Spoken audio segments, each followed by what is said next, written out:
আপনি কি অনলাইনে লটারি অথবা ক্যাসিনো খেলতে চান? তাহলে আর চিন্তার কোনো কারণ নেই। আজকে আপনার জন্য নিয়ে আসলাম OneXBet অ্যাপ।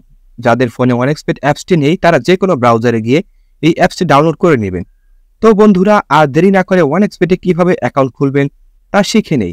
এখানে স্ক্রিনে দেখতে পাচ্ছেন লগইন এবং রেজিস্ট্রেশন নামে দুটি অপশন আছে। এখানে রেজিস্ট্রেশন অপশনে যাবেন, এরপর ইন ওয়ান ক্লিক অপশনে যাবেন। এখানে প্রথম 3টি পয়েন্ট যা আছে তাই থাক।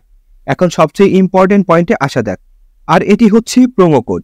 এই ঘরে আমাদের অফিসিয়াল প্রোমো কোডটি ইউজ করবেন এবং কোনোভাবেই ভুল করা যাবে না।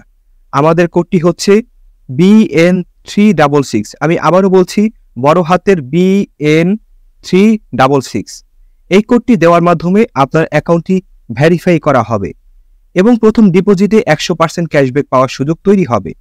এবং এই কোডটি ব্যবহার করলে আপনারা পাবেন জন্মদিনে বোনাস, আপনারা পাবেন মাসিক বোনাস, এছাড়াও সাপ্তাহিক বোনাস তো আছেই। এরপর নিচের খালি ঘরগুলিতে এক এক করে টিক দিয়ে দিবেন এবং নিচের এই আইকনে ক্লিক করবেন।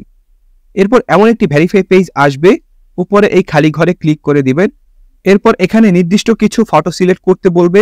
ফটো সিলেক্ট করলে আপনার অ্যাকাউন্টটি ভেরিফাই হয়ে যাবে এবং আপনার অ্যাকাউন্টটি খুলে যাবে। এই যে দেখতে পাচ্ছেন আপনার অ্যাকাউন্টে ইউজার নেম এবং পাসওয়ার্ড চলে এসেছে। এটি খুবই গুরুত্বপূর্ণ। এগুলো খুব যত্ন করে রেখে দিবেন, কেননা পরবর্তীতে এগুলো ছাড়া আপনি আপনার অ্যাকাউন্টটি লগ ইন করতে পারবেন না। এরপর নেক্সটে ক্লিক করে লগ ইন বাটনে ক্লিক করার পর আপনার অ্যাকাউন্টটি লগ ইন করবেন। এরপর দেখব আমাদের অ্যাকাউন্টে আমরা কিভাবে ভেরিফাই করব। এজন্য আমরা নিচের এই মেনু বাটনে ক্লিক করে দিব এবং আমরা দেখব আমাদের সামনে এমন একটি পেজ চলে এসেছে। এখানে উপরে দেখা যাচ্ছে পার্সোনাল প্রোফাইল, এটাই ক্লিক করে দিব। এরপর ফোন নাম্বারে গিয়ে আমাদের ফোন নাম্বারটি দিয়ে দিব এবং অবশ্যই শূন্য ছাড়া বসাবো। এরপর নেক্সট বাটনে ক্লিক করলে আপনার ফোন নাম্বারে একটি কোড যাবে এবং এই কোডটি বসাতে হবে এবং নিচের কনফার্ম বাটনে ক্লিক করতে হবে। এরপর নাম্বার ভেরিফাই করা হয়ে গেল, ব্যাকে চলে আসব। এরপর ফিল ইন পার্সোনাল ডেটাতে ক্লিক করব এবং আমাদের সামনে এমন একটি পেজ চলে আসবে। এখানে সকল তথ্য এনআইডি কার্ডের সাথে মিল রেখে করতে হবে। যদি এনআইডি কার্ড না থাকে তাহলে অন্যটাও ইউজ করতে পারবেন। নামের প্রথম অংশ, শেষ অংশ এবং জন্ম তারিখটি লিখবেন। এরপর জন্ম সাল, মাস এবং তারিখটি লিখবেন। প্লেস অফ বার্থ মানে কোথায় জন্মগ্রহণ করেছেন তা লিখবেন। এরপর রিজিয়ন সিলেক্ট করে দিবেন, তারপর বাংলাদেশ সিলেক্ট করবেন। এরপর সিটিতে ঢাকা রেসিডেন্সে আপনার জেলাটি লিখে দিবেন। ডকুমেন্ট টাইপ সিলেক্ট করে এখানে ন্যাশনাল আইডি সিলেক্ট করবেন এবং সিরিজে 1 লিখবেন। ডকুমেন্টের ঘরে আপনার এনআইডি নাম্বার লিখে দিবেন। যদি এনআইডি না থাকে তাহলে মোবাইল নাম্বার বসিয়ে দিবেন। এরপর ডেট অফ ইস্যুর জায়গায় এনআইডির উল্টো পাশে ডেট অফ ইস্যু ডেট দেওয়া আছে, সেটি বসিয়ে দিবেন। ইস্যুড বাই এর ঘরে বিডি গভর্নমেন্ট লিখে দিব।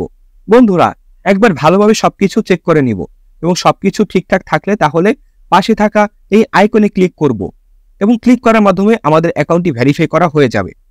এখন আমরা দেখব কিভাবে অ্যাকাউন্টে টাকা ডিপোজিট করা যাবে। ডিপোজিট করার জন্য আমরা ব্যাকে চলে আসব। এখানে উপরে দেখা যাচ্ছে ডিপোজিট বাটন, সেখানে ক্লিক করব এবং আপনারা দেখতে পাবেন এমন একটা পেজ চলে এসেছে। এখানে টাকা ডিপোজিট করার অনেকগুলো মাধ্যম রয়েছে।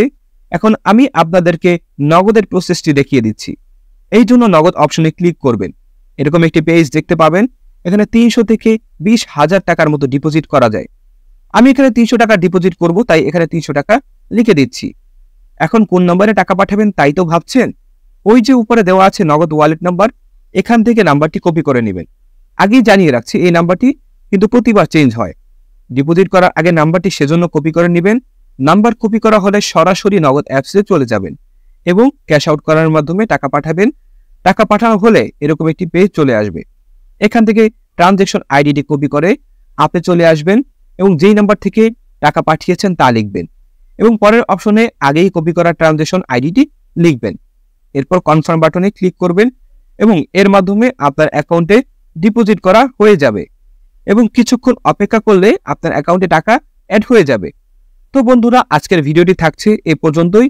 ধন্যবাদ সবাইকে।